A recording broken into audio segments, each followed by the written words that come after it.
So I'm really excited and happy to introduce the next guest, Jeff Bezos. Jeff.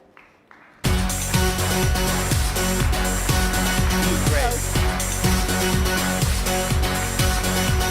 Hey, Walt. Have a seat. Thank you.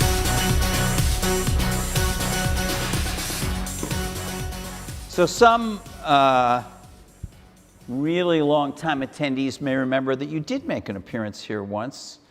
Yeah, when was that? It's like 2008, I think. 2008. Yeah, every 8 years like clockwork. I'm right here.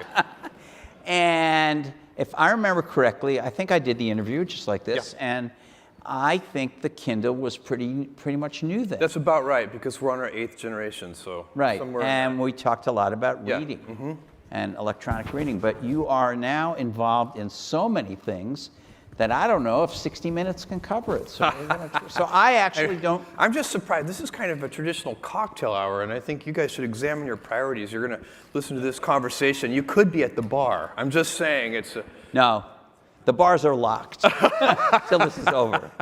The bars are locked. So there's just a whole bunch of things we could talk about. And to be very honest, one of them is just that, which we'll get to, is that you are... you've been around a long time and you're doing a lot of different things. And so you have a kind of a landscape view of tech and innovation and what's going on. And I want to get to that, but I want to talk about some specific things first. And the first one is artificial intelligence. And, and the longer you've been around, the more humble you become about tech. Sure. Okay, well, that's good. You've been around a long time. I've been around a long time, yeah. I can remember some very early dinners with you before you were rich and famous. But artificial intelligence is what I wanted to start with. You have a product, or actually a family of products called Echo, and they're driven by a platform called Alexa. That's right. And you're actually licensing that to some other people. Yeah, it's the Alexa voice service. We exposed 2 different SDKs for Alexa. One is the Alexa voice service, which lets you embed through a set of APIs, embed Alexa in your own device or app and do with it what you want. So you can have if you make an alarm clock, you can embed Alexa voice service in it. And then we have the Alexa skills kit, which lets you teach Alexa new skills. Right. And so those 2 things work together. And I believe I get a weekly email from Amazon telling me the new skills. Yep. Some of them is fun to read. Yeah. Other companies also have turned heavily toward a path that they say will lead them eventually to fantastic gains in AI through machine learning. Some of them are bots, smart bots. Some of them are voice activated, like Alexa, and actually hopefully can have a conversation with you. I'm sure, know about Google's claims at their I/O conference, where I personally thought that there was kind of a little bit of a thanks, Amazon, for getting people excited. Now we're moving in here, So I guess my first question is this the underpinnings of tech over the next 10 years as we seem to be emerging from the period of frantic growth and development in smartphones? Yeah. Well, I think it's gigantic. I do. I think natural language understanding, I think machine learning in general, artificial intelligence, it's probably hard to overstate how big of an impact it's going to have on society over the next 20 years. So it is big. It doesn't mean that phones are going to go away or anything like that. It's not like voice interfaces are going to replace screens. So people have eyes, and as long as people have eyes, they will also want screens, and we have fingers. We'd like to touch things, and so on. But it has been a dream ever since people started in the early days of science fiction to have a computer that you can talk to in a natural way and actually have a conversation with and ask it to do things for you, and that is coming true. You're seeing similar amazing progress with machine vision. The combination of new and better algorithms, vastly superior compute power, and the ability to harness huge amounts of training data. Those three things are coming together to solve some previously unsolvable problems. And they're going to drive a tremendous amount of utility for customers, and customers are going to adopt those things. So is this, at Amazon in particular, are you deeply committed to this becoming a huge part of your business and what you do? Absolutely. We've been working on it. We worked on it kind of behind the scenes for 4 years. We have more than 1,000 people dedicated just to Alexa and the Echo ecosystem. We have now a big set of third-party apps, the Alexa skills, that people have built using our SDK. And and there's so much more to come. It's just the tip of the iceberg of what you can do with these kinds of technologies. Would you say the tip of the iceberg, is it the first inning, or is it's the first inning? Okay. It might even be the first guys up at bat. It's really early, and I think we're on the edge of a golden era. It's going to be so exciting to see what happens. Just as a consumer, I want to see who do you think are your competitors in this? Given that the first guy's up at bat, we don't really know what's going to happen 5 innings later. All the major tech companies will do this, but there'll also be hundreds of startup companies, and there will be new advances. One of the things that right now, bigger companies like Amazon have an advantage especially because of the training data sets that are required to do this. So you need a lot of data to do extraordinary things with the current algorithms we have. But just remember, humans learn in a very different way. So we don't yet know how humans are unbelievably data efficient. We learn these incredibly complex things. You don't have to drive 1 million miles to be able to drive a car. Right. But the way we teach a self-driving car to drive today is we have the algorithms drive 1 million miles.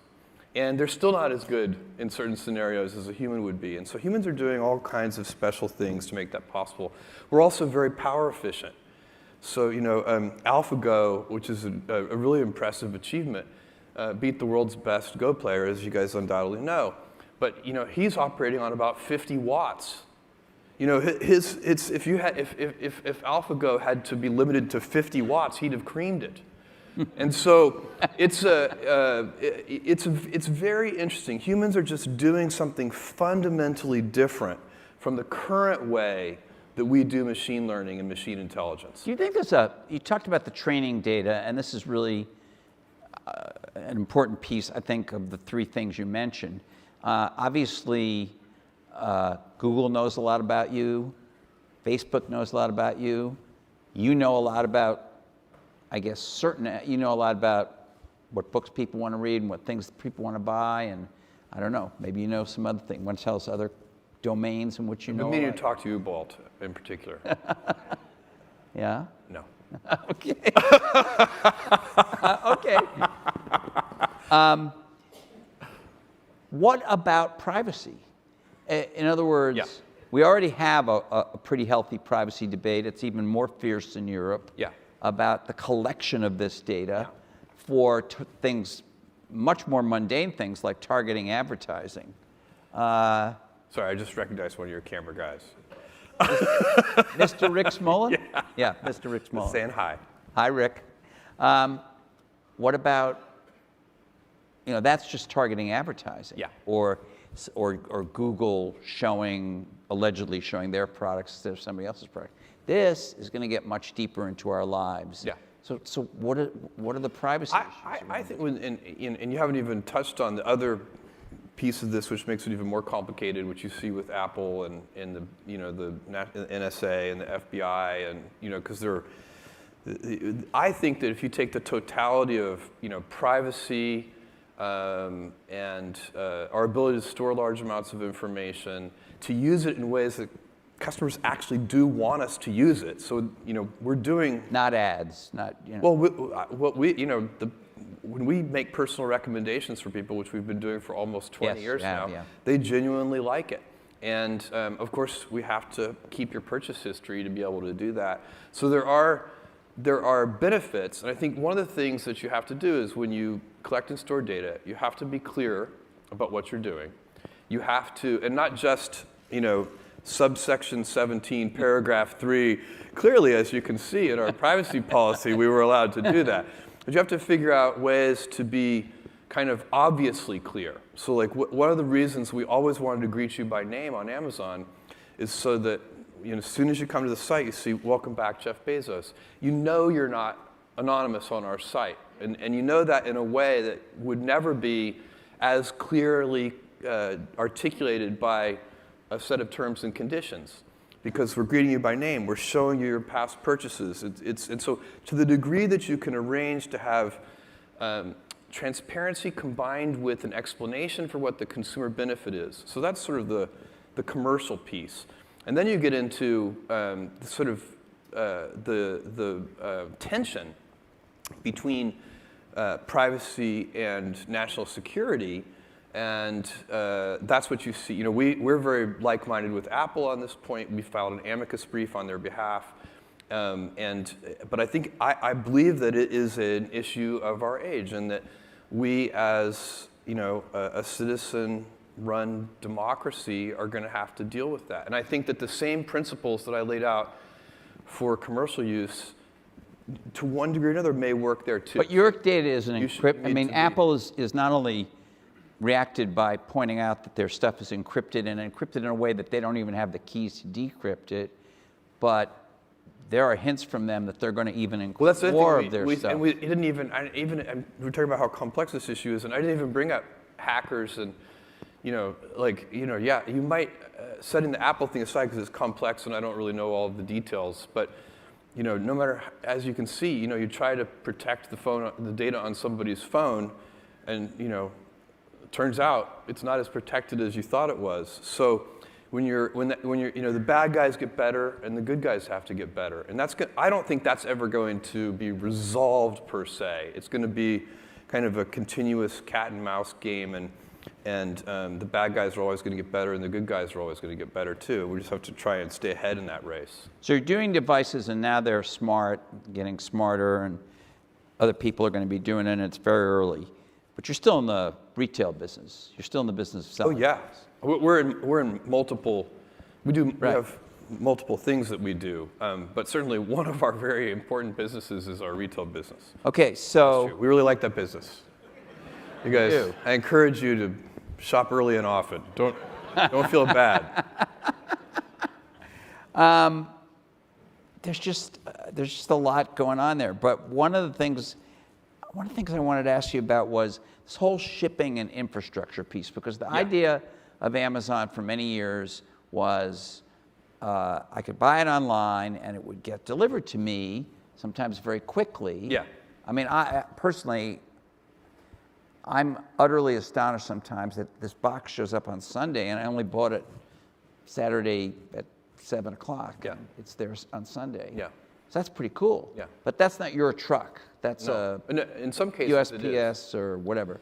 So yeah, it depends on where you are. Sometimes it's our truck. In the U.S., it's mostly not our truck. In the U.K., it's our truck half the time, and it's Royal Mail the other half. Well, are you aiming to take over that last mile or that last few miles? No, but we're aiming to supplement it heavily. So what's happened is, and this happened first in the UK, that the Royal Mail ran out of capacity at peak. So we have to plan, just like any company would, we have to have capacity not for the average load, but for the peak. And in countries that have holiday selling seasons, which is most countries, there is a very big peak ahead of whatever the annual gift-giving holiday is in that country.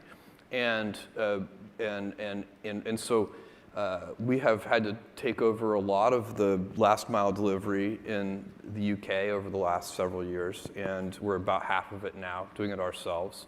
And we're in certain parts of the US, we're doing a lot of last mile delivery. It's still very small compared to the UK, but it's not that we're trying to. You're not trying to put FedEx out of business, or get better prices from them? No. In fact, what we want, we'd always like better prices. That would be. Yeah. feel free. Remember, I've known you a long time. But better prices on transportation would be acceptable to us. But what I'm really saying is that we are driven to supplement their capacity. We will take all of the capacity that the U.S. Postal Service can give us and that UPS can give us, and we still need to supplement it. So we're not cutting back. We're growing our business with UPS. We're growing our business with the U.S. Postal Service, and still we're supplementing it. And I predict that that will continue for some time, as long as you guys keep shopping. Thank you. But no ads. What is the deal with these brick and mortar bookstores? The ones we're opening? Yeah. It is, we opened one, we've announced a second one in San Diego. The first one we opened is... So remember, I'm a journalist. 2 is a trend. Yeah, no, and we'll probably open some more. We want to, we'll just open a few to begin with, and we're learning. And we've got a few experiments that we're rolling out over time to try and figure out what the right format is, what the right store size is, what the right approach is in general, how it should interact with having a Prime membership, and all the, there's a bunch of things that we want to try inside the stores. And already we like what we're finding. The store is, many of you probably have not been there. There's only one store. It's in the University Village Mall in Seattle. But it's very different from any bookstore that you've ever gone into. It has a very small selection, very highly curated, only about 5,000 titles. And they are all face out on the shelves. And they're picked based on the data that we have at Amazon. So from the website. And it's, if you come to the Amazon physical bookstore with a specific title in mind that you want to buy, there's a very good chance, because we have such a curated selection, that you'll be disappointed. But why would we build a store that's designed to, if you know exactly what you want to buy, we already have this thing called Amazon.com that's very, very good at satisfying that need. And so this is about satisfying a completely different need. It's about browsing and discovery and having a really fun space to wander around in. And I definitely encourage people to, if you're just curious about kind of the angles that we're taking, you should, when you're in Seattle. Isn't that what all the bookstore owners said when you started killing them 10 years ago? Well, they don't have the place where we could come and have fun, and we serve espresso, and you could walk around and find a book. Well, as a serious point, independent bookstores are sort of rebounding. Yes, they are. So that's not really. But they did say that. It's not the key point of your question. But yeah, I mean, there is. I mean, I think some people did. For us, it seems normal because we never think of ourselves as tied to any particular technology or skill set. We think of ourselves as tied to our customers, and we're trying to work backwards from their needs. And we'll learn whatever skills we need to service our customers. And so we had some ideas we wanted to experiment with in the physical world, and that's what we're doing. We're just trying to learn how. Now, some people did look at that in the early days. I saw some of the first articles about it, and some people thought we should have named it, Amazon Irony Books or something. But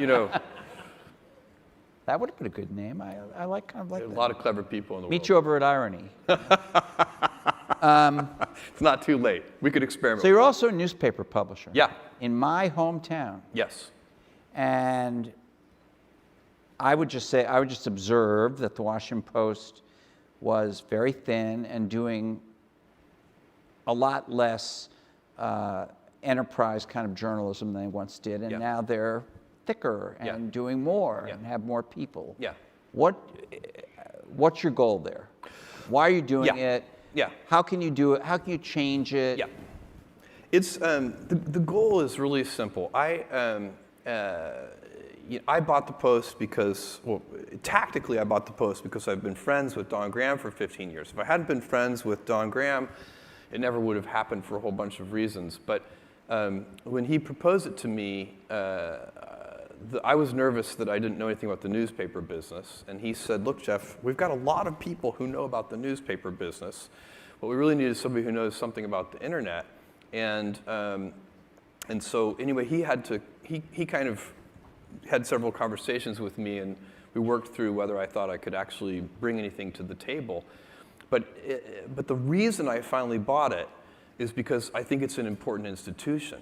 And I would not have bought it. If it had been a financially upside down, salty snack food company, I would not have bought it.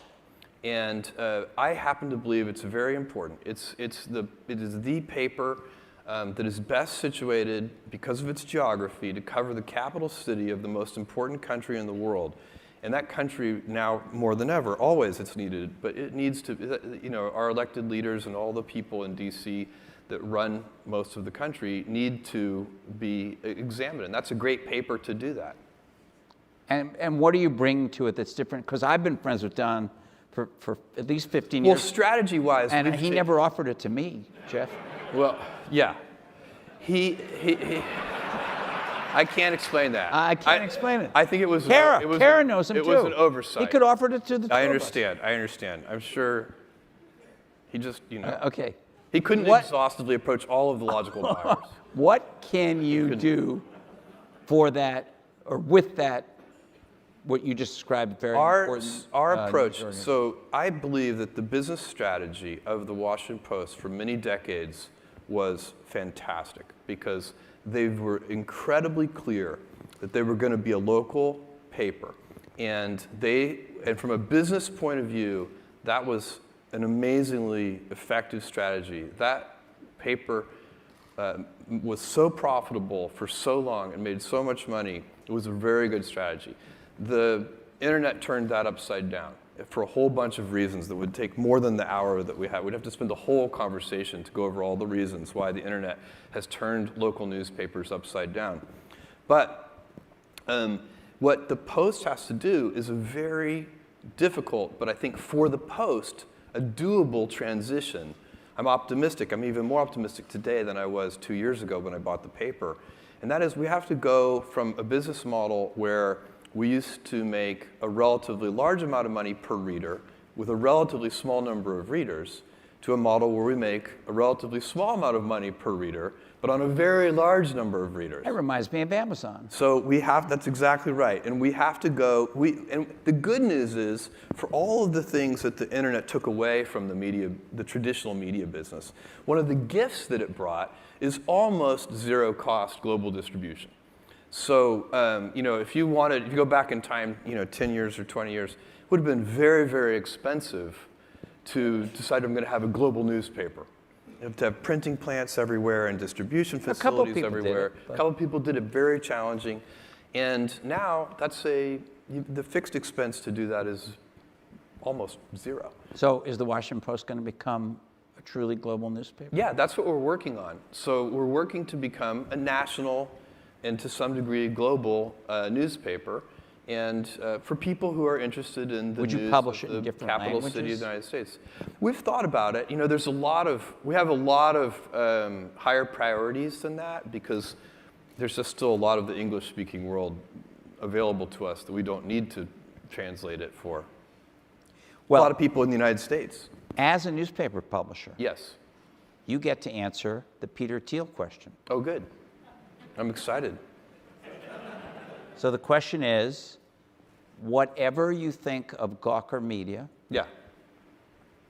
and you can say what you think of it if you want, but whatever you think of it, do you think somebody who happens to be a billionaire ought to be able to fund a series of lawsuits, regardless of their merit, whose real purpose is to put that company out of business and destroy them for personal reasons? Yeah, I don't. And I will, my view on this, and again, I don't know the details of this particular situation. I don't think I really need to, because I'm thinking I will take it up a level and talk about some of the principles that I think in my mind, would apply here.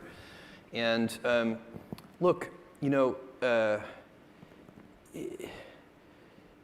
I can take this from a couple of directions, but the old saying that sometimes, I think it's attributed to Confucius. Who knows if it's really Confucius or not? But seek revenge, and you should dig 2 graves, one for yourself.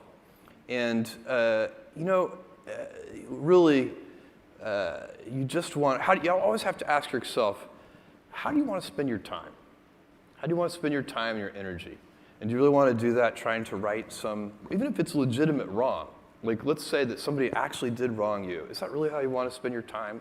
I don't think so. I think most people, if they step back, take a deep breath, they would say, I'm going to go on and do great things. I'm going to do amazing things in the future. Then from the, I would also say that public figure, as a public figure, the best defense against, and again, I'm not going to try to get into any particular story. This is not about Peter or Gawker or any particular thing, but the best defense to speech that you don't like about yourself as a public figure is to develop a thick skin. It's really the only effective defense, because you can't stop it. You are going to be misunderstood. If you're doing anything interesting in the world, you're going to have critics. The only way, if you absolutely can't tolerate critics, then don't do anything new or interesting. And then you can insulate yourself. Then think how wonderful your life will be. Is that the Bezos principle? Yeah. So I would just say, it's not, move forward. It's not worth losing any sleep over. And by the way, usually people, if you see something, I don't know, you're kind of a public figure, and things have probably been written about you that you didn't think were nice. That's true. And my advice, if you came to me and said, Jeff, somebody wrote this and it really hurt my feelings, what should I do? I would say, go stand on a street corner and watch in a crowded urban area and watch all the people walk by and think about what they're thinking about. I bet you none of those people are thinking about you. That's true. And they're all thinking none about. Of these people are thinking about. They're all thinking. These guys are thinking about when can I get to the bar. No, they're thinking about you. And so you stand there on that busy street corner. All those people. If somebody wrote something about me I don't like, I'm like, I don't like that. It's not true. It's wrong. I think about that. You're probably mad at me. My wife says if Jeff is unhappy, wait 5 minutes. So but I would go at least as a thought. You haven't been unhappy long enough to pick up the phone and yell. I'm not so unhappy that I'm not here. Yeah, right. That's true. And so every 8 years. That's right. You better watch it though. I might switch to 9. And so if you're standing on that street corner, and really in your mind you can do this thought experiment. Like, okay, there's a woman who just walked by. What's she actually thinking about? Probably. Maybe what she's going to cook for dinner that night, or that the argument that she had with one of her employees, or whatever it is. Like, it's not about us. And if you kind of just take that step back, and then there's the kind of free speech. I guess the final thing. You didn't want to answer this long. I apologize, but I'm passionate about this issue. I want to hear your thoughts. Is you always have to remember, this country has the best free speech protections in the world because of the Constitution, but also because of our cultural norms. And you don't want to erode those. You don't want to create any kind of climate of fear or chill with respect to free speech norms. And so, and the most important thing to remember about that is that beautiful speech doesn't need protection. It's ugly speech that needs protection. So of course, that's where the rubber is going to meet the road. Somebody is going to write something very ugly, and certain people will say, well, they need to be punished for that ugly speech. But probably not, really. If you step back and think about what a great society we have, and that a big part of it is the fact that we have these cultural norms that allow people to say really ugly things. We don't have to like it. We don't have to invite those people to our dinner parties. There's also, but you should let them say it. Thanks.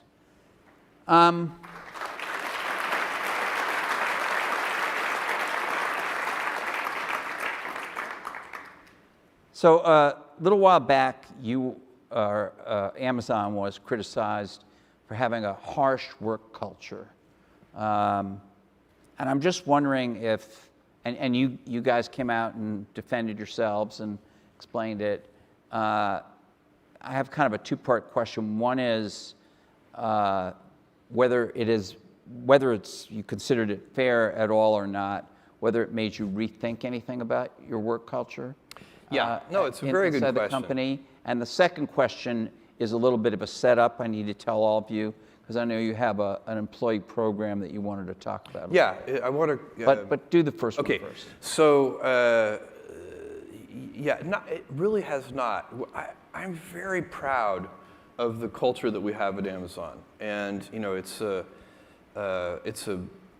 I think of it as a gold standard culture for innovation and pioneering work, and the people I work with, these people who they're missionaries for what they do.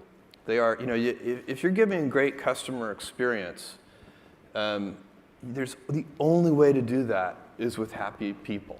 You can't do it with a set of miserable people, watching the clock all day. So does that include work-life balance and all those things? Yes, but I teach 3 leadership classes a year at Amazon. I'm a part of it. They're bigger classes, but I come in and teach a session.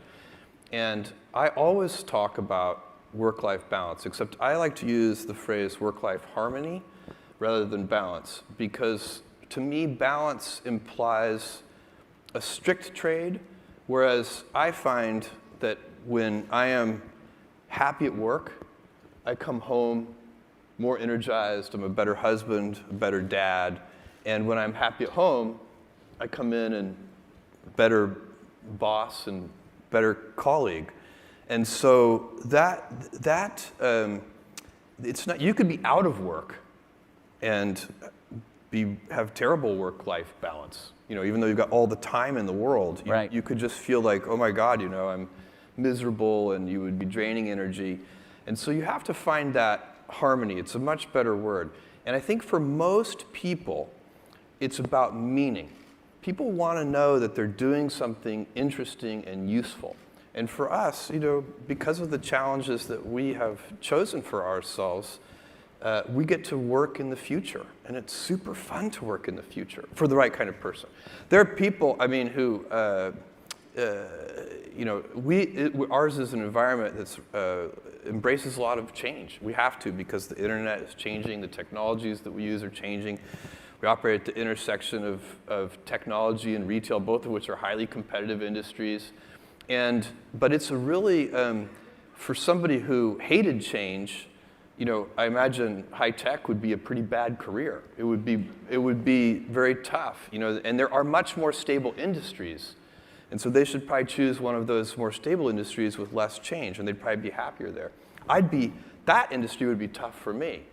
So we're not all the same. And for me, a job that, for me, the job that would be the hard would be insurance claims adjuster, something, where I had the same job every day and it didn't change frequently. That would be hard. I'd do it, and I'd do it at a high quality level, but I wouldn't like it. And a lot of them have iPads now. Okay, even so. I'm just saying, there's a little change there. Okay. Pretty soon they'll have machine learning too. That's right. There's a second thing about your work culture, this program that I learned about when we were discussing coming here. We're doing this thing. We've been doing it for just over 3 years now, and we're just in the process of open sourcing it. So I wanted to bring it to your attention. It's called Career Choice, and I'm kind of on the road encouraging companies, especially bigger companies, Fortune 1000 companies that have big employee bases, to come to Amazon, learn what we've learned, and see if any of it would fit into your company. Career Choice is for our fulfillment centers. And what we have done is we have put together a training program that teaches people in-demand careers in in-demand fields where they can get high-paying jobs. Could be airplane mechanic or nursing or commercial truck driver, driving big rig 18-wheelers, which is a very lucrative job and very expensive. It's anywhere from $4,000 to $6,000 to go through the training to get a license to do that. So we have at Amazon a bunch of entry-level people in our fulfillment centers who, for some of whom, they'll stay with us and they'll build a career with us. But for many of them, it's a stepping stone on the way somewhere else. And what we want is for them to have a choice. So if they would rather be an airplane mechanic, and there are a couple of key things. One is you have to prepay the tuition, because it's really hard for people to, even if you were going to reimburse them, it's hard in many cases for entry-level employees to pull together $5,000 or $6,000 in a lump sum to pay for the cost of this kind of training. So you prepay it. We prepay it, and the thing that we didn't do at the very beginning, but we started doing after about a year, that has worked really well, is we build the classrooms in the fulfillment centers in mainstream areas behind gigantic glass walls. And so all their coworkers walk by every day and they see their coworkers inside learning how to be nurses and airplane mechanics and commercial truck drivers. And they start thinking, hey, maybe I should do that. So it's that putting the classrooms right kind of on the plant floor is a big learning for us. And we now have 7,000 people engaged in the program. We already have some very successful graduates who've come out the pipeline at the end. And it gives people, I think it's really good for the company. It's great for the employee, but it's really good for the company, because the last thing that any enlightened company wants is for any employee in their company to kind of feel trapped in that job. You want people to have a choice. If they want to be there, great. But if they want to be a nurse, then help them do that so they can go be a nurse. And you have colleges involved in this, right? And we don't pay for non-in-demand fields. So this is another thing. We have nothing against it, but we use the Bureau of Labor Statistics data and other data sources, and we have a list. And so, because one of the points here is we want to train you in something where you can then leave and go get a higher paying job somewhere. And so sorry, what was that? I was just going to ask, you have educational institutions, colleges Yeah, that do this? this is almost on your, it's local, on your but it's almost facility. all done in coordination with local community colleges that service the neighborhoods where we have fulfillment centers. Okay, And, thanks. but we have a whole evangelist team that we're putting together to teach other companies how to do it. So if anybody is interested, you can email me, and I'm jeff@amazon.com. And you'll read these. Somebody will It's my read only email, and I see every email. I don't respond to everyone, but I do see everyone. So you're also, in addition to all the other things we've already talked about, you're a media company outside of the Washington Post. Your Prime service. You have a lot of video, including a lot of original video that you're doing now. You have a music service that seems somewhat less important to you, smaller. It's not Spotify or Apple Music size. But your video service is a big deal. Yeah, Prime Video. Can you talk about that? Yeah, Why are you doing it? Where is it going? What do you think is the big change coming in television? This, a little bit like machine learning, I feel like we're in a really good spot as a society for better TV. It used to be, if you go back in time 10 years ago, you couldn't get any A-list actors or really A-list writers to do TV. It was very difficult, or directors. And now everybody wants to do serialized TV, and because it's in some ways a better medium than a movie. You can tell longer stories. Binge watching makes it easy for people to watch the thing all at once if they want to. So there's a lot that's changing with sort of what has come to be called over-the-top TV, which is, represented by Netflix and Amazon Prime Video and Hulu and now Starz and Showtime, and everybody's kind of unbundling and going over the top. And this is great for consumers because consumers want that. They want that to be unbundled. They want to go in and pick and choose what they want to watch. And so we started, we had this program called Amazon Prime, which is one of the 3 pillars of our business currently. We have Marketplace, we have our third-party seller business, that's one. We have Amazon Prime, and then we have Amazon Web Services. Those are kind of the 3 existing big pillars. And we're working on some others too. We'll see if they turn out. We don't know. We won't ask me in 10 years. But we have Amazon Studios is now making original content for Prime Video, and that's going extraordinarily well. We've got multiple Golden Globe winning comedies. We've got an incredible success in the show called Man in the High Castle, which is by far our creepiest show, and I highly recommend it. It's a show where Hitler won World War II and occupies the east coast of the U.S. after having destroyed Washington, D.C. with an atomic bomb in 1945, and then fighting hand-to-hand throughout the country until 1947. So kind of family fun. Family fun, but very interesting. And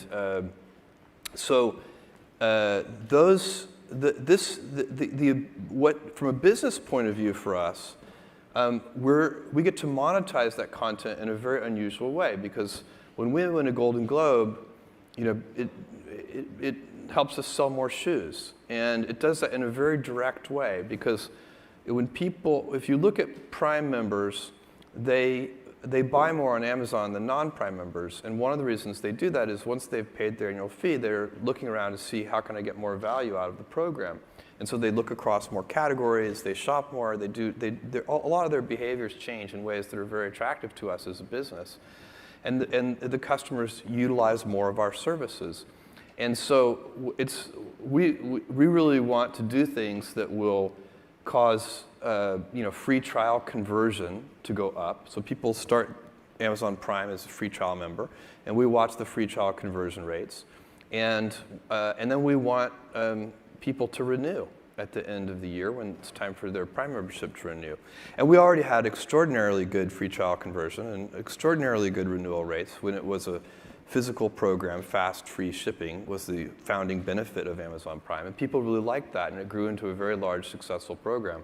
But we've been able to monitor that people who use Prime Video change those two metrics. They renew at higher rates, and they convert from free trials at higher rates. So you're doing the media stuff to encourage people to use more of Prime. Correct. I mean, it actually is. It's not that you want to be. It really is a flywheel, so it's hard. Whenever you're talking about a circle, it's always a little bit wrong to say, which one is pushing the other, because they're pushing each other. It's now become a physical digital hybrid membership program that it's unlike anything else. They're hybrid, they're digital programs, obviously really good ones, but there's nothing quite like Prime. And so what we do, the way we think about it internally, is we just want you to be a Prime member, and then you get the best of Amazon. So, but on the media piece, particularly on the video piece, where you're doing these programs, and you have other programs that are not we original. license programs too. That is not a principal business for you, where you're trying to be bigger than Netflix or bigger than Comcast or no, I would whatever. say, and in fact, I don't even think on the demand side anyway, we don't compete. I would say we don't compete with Netflix for the reason I think people are going to subscribe to both. So I don't think, some products are really substitute products, and people make a decision. If I'm going to buy a pickup truck, I'm going to buy a Ford pickup truck or a Chevy pickup truck, but I'm not going to buy both. And but when it comes to these over-the-top subscriptions, I think people are going to subscribe to Netflix and Prime Video and Hulu and HBO and so on and so on and so on. And you're not, but you're. We do compete with these other guys on the supply side, so we bid against each other. Right, I get it, but you're building the flywheel. You're not building. Yeah. You're not saying, what, we used to be primarily retail, now we're going to be primarily a TV. I think the way to think about it from the consumer's point of view is that because we have this unusual way to monetize the premium content, that we can charge less for the premium content than we would otherwise have to charge if we didn't have the flywheel spinning to help sell more shoes. So you have another thing going on that's close to your heart, which is space. Oh yeah, that is close to my heart. And you know that we have Elon Musk here tomorrow. Yeah. He's the other guy who's who's well known for doing private recoverable rockets and so forth. What's the difference between your companies, and why are you doing it? And what's wrong with NASA? I'm doing it because really, come on. When I was in high school, they used to show us. I'll tell those you. Guys from NASA taking off. Well, you don't choose your passions. Your passions choose you. I've been passionate about space and rockets since I was a 5-year-old boy. So it's not that at some level that's why I'm doing it. But I have I also think it's very important, and I would put it in an entrepreneurial context, which is that if you look at the dynamism in the space industry, it's very slow, very little has happened. It's been in stasis for 50 years, by and large. You know, we do globally, in a good year, about 40 launches. 40. That's down from the peak. The number of launches per year isn't even flat. It's down. I think the peak happened maybe in the 70s. And so why is that? Why isn't there that kind of dynamism? I compare it to the internet. You know, if you look at my day job, there's a lot of dynamism. There are thousands of entrepreneurs, and you can't even keep track of it. Right. Even if you're a professional. I am a professional, and you can't keep track of it. And which is fantastic, to be in the middle of an industry that's so dynamic that no matter how hard you try, you can't keep track of it. That's awesome. And so what's that all about? You know, when I started Amazon, it was me and a few other people. I was driving the packages myself, hoping one day to be able to afford a forklift. And 20 years later, we serve almost 300 million customers and have, you know, 100 billion plus in sales. And we're just one company in this gigantic thing that didn't exist 2 decades ago. So that's You're kind of the big gorilla. About as opposite from the dynamism of space as you get. Why is that? Well, I think I know why. If you go back to when I started Amazon, all of the heavy lifting infrastructure to support Amazon was already in place. We did not have to invent a remote payment system. It was already there. It was called the credit card. And it was invented much earlier for people who traveled a lot, and then for people who went to restaurants a lot, and so on and so on. And finally, most people at that time already had a credit card. We did not have to invent transportation, you know, local transportation, last mile. There was this thing called the US Postal Service and UPS, which was not invented for e-commerce.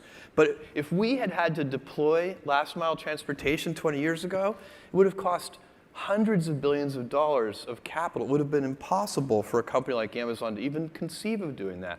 Same thing, deploying compute infrastructure. There was already a computer on every desk, and it wasn't put on every desk so that people could do e-commerce. There was a computer on every desk mostly in the home so people could play games. And there was also, how did the internet grow so fast? Even there, the heavy lifting infrastructure had already been done for another purpose, which was the long-distance phone network.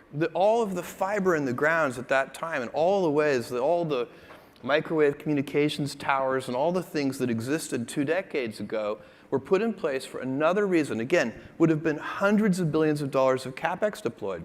So when it comes to space, I see it as my job. This is what I'm building infrastructure the hard way. I'm using my resources to put in place heavy lifting infrastructure so that the next generation of people can have a dynamic entrepreneurial explosion into space. And I think that's possible. And I believe I know what you need to do to put that infrastructure in place so that future generations of entrepreneurs can have a solar system as dynamic and interesting and varied as what we see on the internet today. I want thousands of entrepreneurs doing amazing things in space. And to do that, we have to dramatically lower the cost of access to space. Right now, only the most expensive things can logically and reasonably be done in space. Basically, if you can find any other way to do it, you should do it a different way. And it's just too expensive, even the least expensive. I mean, you can do little CubeSats and things and hitch a ride, but there's just only so much they can do. And how are you different in your point of view from Elon? Well, we're very like-minded. I know Elon, and we're very like-minded in many ways. We're not conceptual twins. One of the things that I want us to do is go to Mars, but for me, it's one of the things. He's singularly focused on that. I have, and I also think kind of, you know, motivation-wise, I don't like for me, I don't find that Plan B idea motivating. You know, I have nothing wrong with it. I think it's good when the world has lots of different motivations, but I don't want a Plan B for Earth. I want Plan B to make sure Plan A works. And this is I think you go to space to save Earth.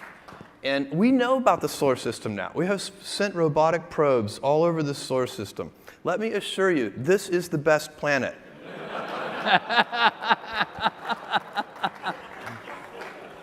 In this solar system. I rarely have Are you sure about such strong conviction about things, but let me assure you of that. And we need to protect it. And the way we will protect this planet is by going out into space. And you don't want to live in a retrograde world. You don't want to live on an Earth where we have to freeze population growth, reduce energy utilization. We all enjoy an extraordinary civilization, and it is powered by energy. And it's powered by population. It's why urban centers are so dynamic. We want the population to keep growing on this planet. We want to keep using more energy per capita. And by the way, it would be completely immoral of us to say, well, we'll just kind of freeze energy utilization where it is, because the other 7 billion people who are just now coming online to more energy usage, they're going to want what we have. They want to fly here and go to your conference, and that takes a lot of energy. So we do want to keep using energy, and energy is limited here. You can do a simple calculation. If you take baseline global energy utilization today and grow it at just 3% a year, the power of compounding is so extraordinary that within just a few hundred years, you will have to cover all of the landmass of Earth in solar cells. Just 3% compounding in just a few hundred years. So what are you going to do?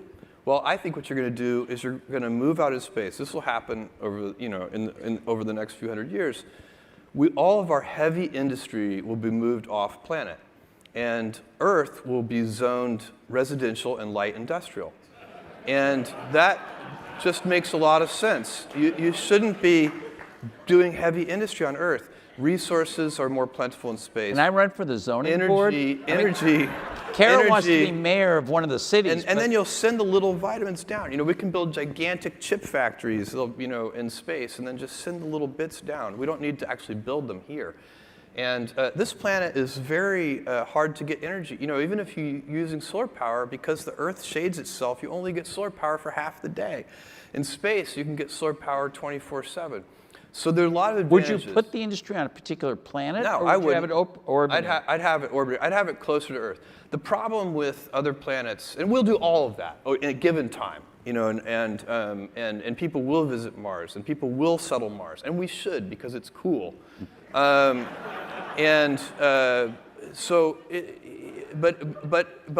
for heavy industry, I would actually put it in space. The transit time between Earth and Mars is long. And to speed it up requires unreasonable amounts of energy. All right, I have one last question, then we're going to do audience questions. Honestly, I could take another hour of your time, but I'd be interested in knowing what you expect to be doing in 5 years. Well, I tap dance into work. I love my job, and so I took my wife's family, my parents-in-law and their kind of extended family, to the south of France on an awesome vacation. And we had a great time and ate amazing food and played in the beaches. And did you stay off the grid? Mostly. I'm actually pretty good at staying off the grid on vacation. And I got back. And despite all the fun I'd had, and I happened to like my in-laws, so it really was fun. But despite all of that, when I got back, I literally ran into the office. So I feel incredibly lucky, and so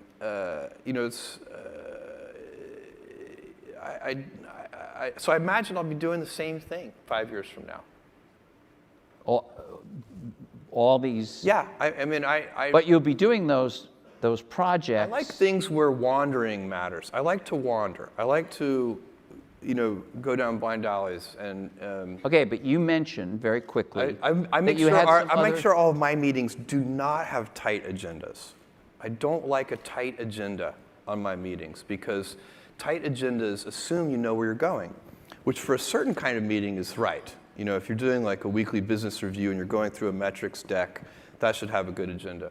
But most meetings are not like that. Most meetings should be used for a kind of mild brainstorming or something like that. We're really doing a lot of wandering. And wandering is, when is super important. There's a thinking you know exactly where you're going is a kind of lack of humility that doesn't let you invent. And so the wandering, and I like, that's why I like, the Washington Post is for a curious person, a playground. I'm learning so much about the news gathering business. I didn't know anything about it. And there's lots of opportunity to wander and explore there, and certainly Blue Origin and building reusable spacecraft, and it's an incredible journey. And then Amazon is, in the middle of, one of a handful of companies in the middle of what is the most amazing amount of entrepreneurial dynamism I think the world has yet seen. Going back to the 5 years, so you're going to be in the same job, but you mentioned very quickly and non-specifically. Oh, I might also be, Okay. I have 4 kids, and I'm just thinking, will I be a super grown-up yet? And I don't think so. So no, I'll still have a couple of years. My wife hates the phrase empty nest. She thinks it's very negative. And so I have 4 kids. The oldest is 16. So your word is super grown-up? Her word, and I like it a lot, though. It's super grown-ups instead of empty nest. So, because that way you can look forward to when your last kid goes off to school, you can be like, yes, we're finally super grown-ups. And then you can travel together and do more things together, and I never thought of that. Yeah. My wife's here. That's my wife's I'm going to ask her immediately after. You guys are super grown-ups. Yeah. Whether she Unless you have a small child, I don't know about. No, we have a small grandchild. During the conversation, I will get to questions, I promise. 5 years. During those 5 years, you mentioned very quickly in the conversation that you had these 3 pillars and some other things you were working on. Yeah. What are they? Well, there are a bunch of them. I mean, and some of them are out there. You see them, and it's hard to tell at this stage. I think of them as little seeds that we've planted, and we'll see. Will they turn into big trees? Yes, so give us some examples. Amazon Studios. I think Amazon Studios could turn into a 4th pillar. It's possible. What we're doing with Alexa and Echo and natural language understanding, and that evolves into an artificially intelligent agent.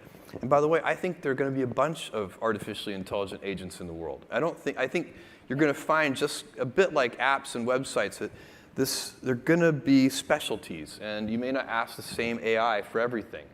Some AIs may be better at certain things than others, and so you might, I bet the average household will use a number of these. And so but to me, that's a very exciting seed that we've planted. I love working on stuff like that, and the team is brilliant, and it's true of our studios team. It's true of our natural language understanding team. It's so much fun. Any other teams we don't know about? Well, I can't obviously give you any. Yes, you can. No, I can't give you anything. You're just among friends. But I am being very sincere that those 2 seem like seem very promising to me.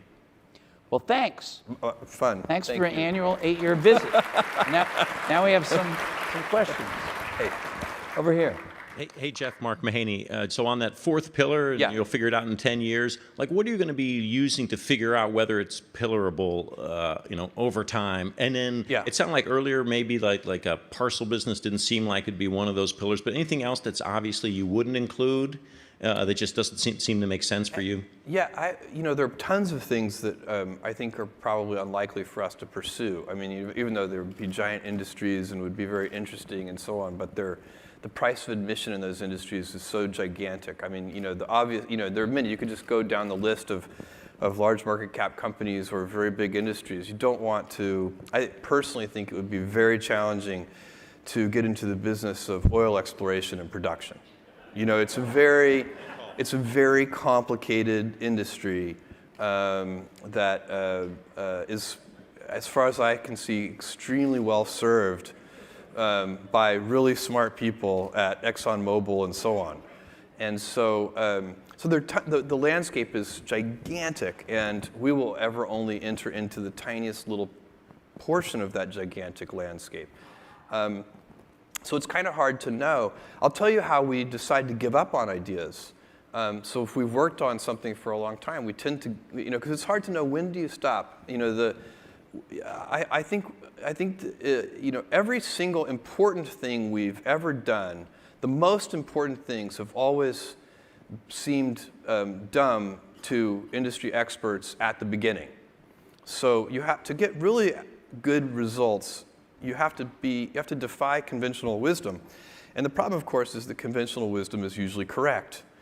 And so a simple test, like let's go talk to experts and ask them if we should do Amazon Web Services, that would be a huge failure. They would all tell you, this is stupid, stick to the knitting, you've got a great retail business, whatever you do, don't do this AWS thing, it's, it can't possibly work.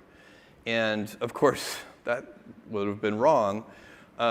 And so you can't listen to people at the beginning when they say it won't work, but you do have to sort of say, what are we doing differently? Now let's say you're being stubborn on the vision and flexible on the details, which I think is the right recipe. You want always to be very flexible on the tactics and the details, but very stubborn on the vision and the strategy. And at some point, though, you may need to give up even on the vision. So you planted the seed. Great teams worked on it for multiple years. How do you know when is that day where you say, you know what, let's try the next one? And I think it's when the last high judgment champion folds his or her cards. And so I'm willing to keep funding things if there's one high judgment champion who still wants to keep trying. And I think that's extremely important, because I think most companies, especially larger companies, give up on things too soon. But sometimes I'm the last high judgment champion, and then eventually I start to wonder if I'm high judgment. And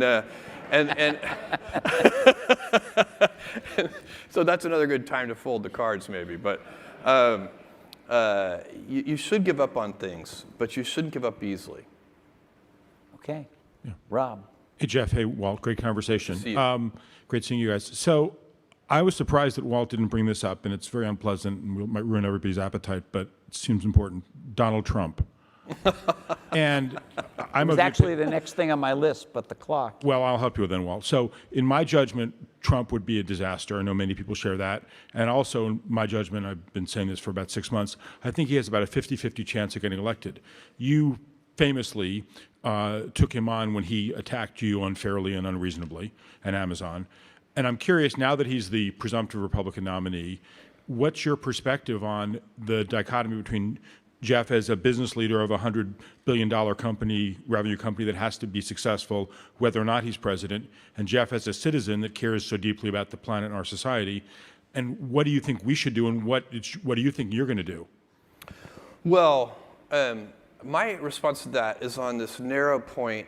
Actually, it's very similar to what we were talking about earlier, which is one thing that I think is not appropriate that Donald Trump is doing is, I think, working to freeze or chill the media that are examining him. It's just a fact that we live in a world where half the population on this planet, if you criticize your leader, there's a good chance you'll go to jail or worse. And we live in this amazing democracy with amazing freedom of speech. And a presidential candidate should embrace that. They should say, I'm running for president of the most important country in the world. I expect to be scrutinized. Please examine me. That's a very important cultural norm. And the cultural norms are, without the cultural norms, the Constitution is just a piece of paper. Therefore, it's, I certainly will, you're asking me about my own behavior. and also all of our behavior. I mean, I think I'll only speak for myself. If you took a vote here, probably Trump wouldn't get more than 5% of the vote here.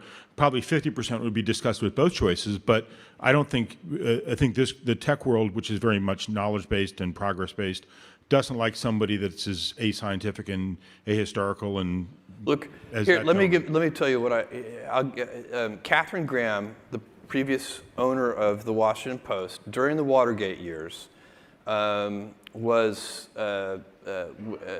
threatened by Haldeman, who famously said, and I will leave out a bit of the quote because it's too crude to say on stage, but he said, "You tell Kay Graham, if she prints that, we'll put her blank through a big fat ringer." And then they actually worked to, the Nixon administration worked to try and get, they also owned TV stations, and they tried to get their broadcast licenses rescinded. It's completely un-American.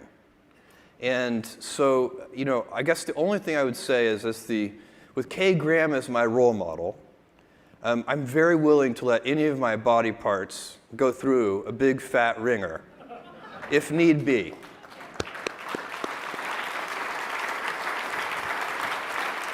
Great answer. Over here. Yes, sir. Hi, John Fort from CNBC. I had a question about tight agendas versus wandering, which you mentioned was interesting, but applied to your retail business. A couple years ago, I asked you about brick and mortar stores and what it would take for you to actually roll those out. And you said something like, well, we'd have to find something really special and different that we could do. That's right. Before we did that. Now you're doing it. In Seattle, you're San Diego, and more to come. What is that thing that you found that has led you to really continue exploring brick and mortar? What you are, if you go look at that, I don't know if you've had a chance to visit that store yet or not, but what you'll find there is that the browsing experience is reinvented. And it's a bunch of very small things. It's that the books are all face out on the shelves. It's that the curation is very small. It's that we're using the data from Amazon.com to select the titles. So for example, almost every book in the store has 5 stars. Unless it's there for a different reason. So we also have like the top 100 bestsellers, and they're whatever they are.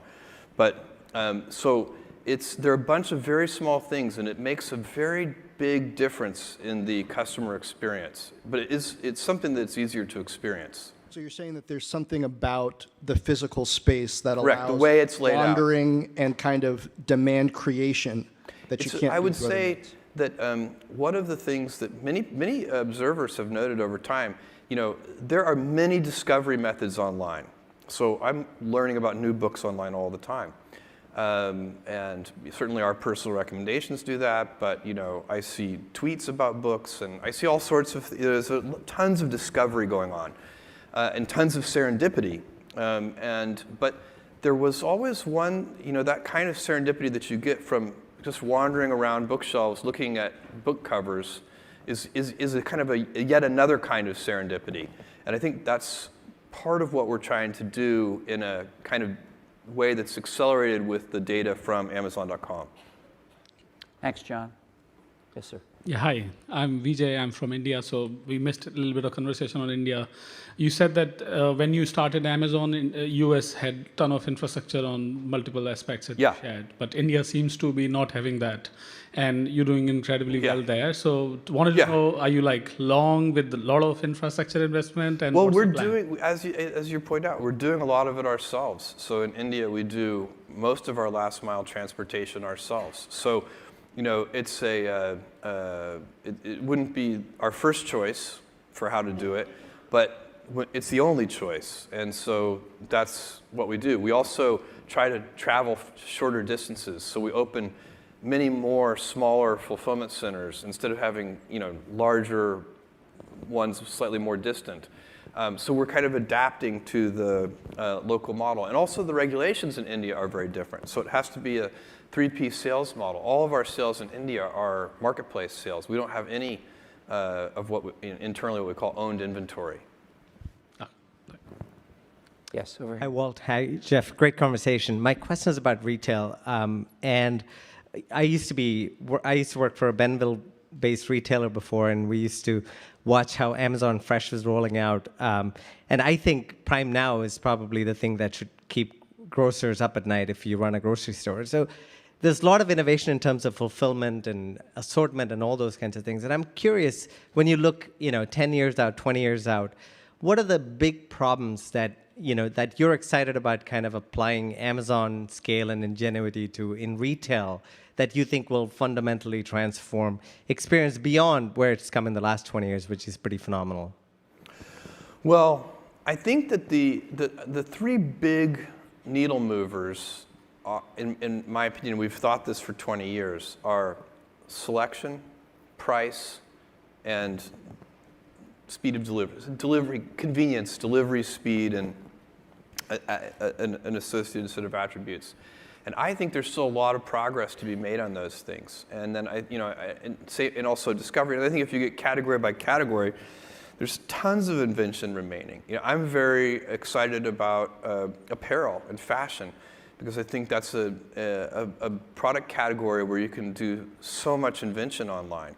So over a 20-year time frame, I predict that selection, price, and delivery accuracy and speed will still be major drivers. It's impossible for me to imagine 20 years from now a customer saying, I love Amazon, I just wish you delivered a little more slowly. Or, I love Amazon, I just wish you had less selection. Or, I wish your prices were a little higher.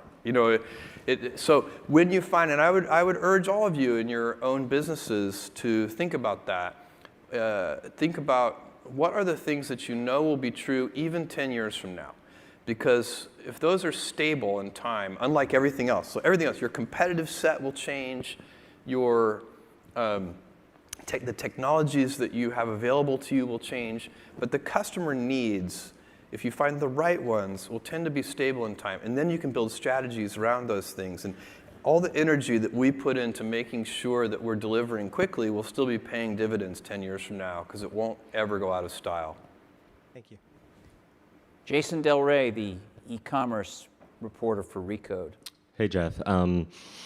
Amazon has been in China for a long time now, and it's been a rough road in a lot of ways. And India, you've been in for about 3 years now. Two different markets, but two very critical markets internationally for Amazon. And two completely different results. And so Thank God. I was wondering if there were any learnings from the approach in China that has. Yeah, there are tons of learnings, but I would also just say, as markets, they are just completely different.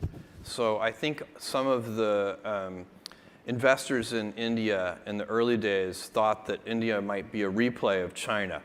And that has, they have found out that has not, it hasn't gone that way.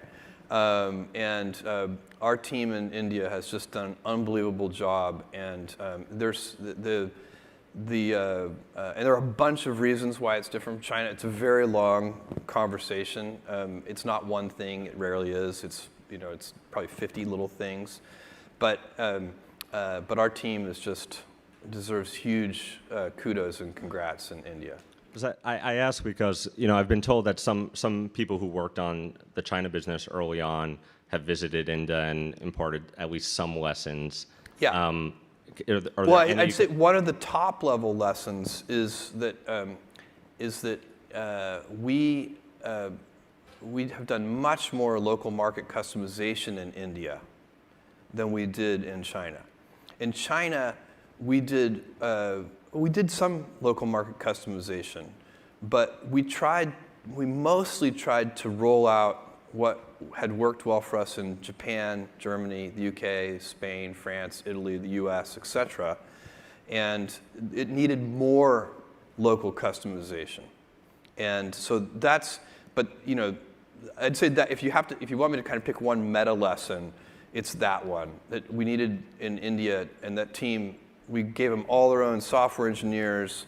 I asked them to be, fast-acting cowboys instead of calm, clear-headed computer scientists, and they took those instructions. We have a Just Do It award at Amazon. We give a Nike shoe to people who have invented things that nobody asked them to do, and they just did it. They give away a cowboy hat in India instead, and they've just done an amazing job. Thank you. So I have to ask you a question. Yeah. I know you have to leave. Yeah. We have some people still at the mics. Are you willing to at least clear the mics, or do you have to go? Oh, right now? Sure. Yeah. You are? Yeah, absolutely. Sure. Yes. I mean, how many is that? I mean, because they just flashed that at me, and that may, come from your folks. If you have more questions at the mics. Okay. Nobody else go to the mics, please, because we have to respect his time, and he's already way over. Nilay, concise. And Nilay is my good friend. No, here's a simple one. You said Prime Video drives people to buy more shoes. Why isn't there a Prime Video app for the Apple TV? Why don't you sell the Chromecast in your store? Why aren't you trying to go wider with that business if you're just converting it into shoe sales? Yeah, it's a very complicated discussion to have, and a lot of the parts of that discussion, I think private business discussions should stay private, so I'll do that. So I can't give you too much there, but it is not easy to put. We don't want to sell. We sell Roku, we sell Xbox, we sell PlayStation. We're happy to sell competitive products on Amazon, and we do it all day. We sell Nest thermostats. You sell Apple TVs on Amazon. Do we? Okay. I think. I don't know. And I don't know. You guys might find it credible that I don't know our Somebody entire could look that up. But we do, when we sell those devices, if you want the simplest version of this, when we sell those devices, we want our Prime Video player, to be on the device, and we want it to be on the device with acceptable business terms. And so you can always get the player on the device. The question is, can you do so with acceptable business terms? And if you can't, then we don't want to sell it to our customers, because they're going to be buying it thinking they can watch Prime Video, and then they're going to be disappointed, and they're going to return it. So you're saying you don't want to pay Apple's 30% tax for Prime signups if you put the app in the store? Now you're asking a question where I'll just say, I think private business discussions should remain private. Nilay? Yeah. Hey, Jeff. One of the things I think that's most impressive about what you've done is run a public company for a very long time, earning not that much money on a relative basis. And today in startup land, it feels like going public is something that companies don't want to do. So I'm curious, when you look at a company like Uber or some of the other startups that take on private capital, do you think, if I had been in that situation, I would do exactly what you're doing? Or do you think, just go public already, it's actually not that bad?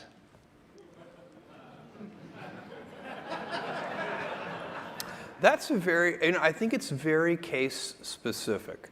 So I think there's no one size fits all answer. I think these very large private companies, in my opinion, probably could go public with it wouldn't hurt their freedom of movement at all. And they probably could go public. So part of what's happened is they also just may not see a need to go public. So there are some great reasons to go public. If you need to raise a lot of capital, really a lot, it might be more effective to be public. The private capital markets have gotten so large, and that's a relatively new phenomenon. That's happened just over the last couple of decades. The private capital markets have gotten so large that to some degree that argument has gone away. The other reason that you might want to go public is to offer employees liquidity. I think that argument remains. Now, there are, of course, these private liquidity markets that have sprung up to satisfy that need, but they don't do it as well as the public markets would. So probably for the employees, it would be better if the companies went public. For the major share owners, it might not be better to go public. So those interests might not be perfectly aligned. Okay, I think we have one more question. Yeah, great. Am I right? You can't get Apple TV on Amazon, by the way. I just looked it up. Thank you, Lauren Good. You can't get a Roku, though. So Lauren Good from The Verge. Hello again. My question is about hardware. For an online retailer, you've certainly made a fair amount of hardware, but one category that we haven't seen Amazon really enter is wearables, and a lot of your competitors are. So what are your thoughts on the current state of the wearables market? Yeah, I think it's a super interesting market, and I obviously can't talk about our future roadmap, but I do think that again, I think that's also in its infancy. I think you're going to see a bunch of different products be successful there, with different functions, but I don't think you've seen the tip of the iceberg yet. So is it something that Amazon is exploring? Not that I can talk to you about. So one of the whole, and I think I would advise any entrepreneurs in the room. I mean, I think roadmap questions, product roadmap questions, should generally not be answered. I mean, it would. Can I just point out though? Yeah. You didn't say no to her. You didn't I was trying to say. No, we're not trying exploring to say. that. Oh no, I would never say that. Well, I'm curious, if you were looking at a wearable, would you be interested in it from a payments perspective? Because some wearables now let you tap to pay. Sounds like you want a product job. From a You come talk to me afterwards. I want to see what. Trying to hire me. Yeah, come tell me your ideas. No, don't come talk to me.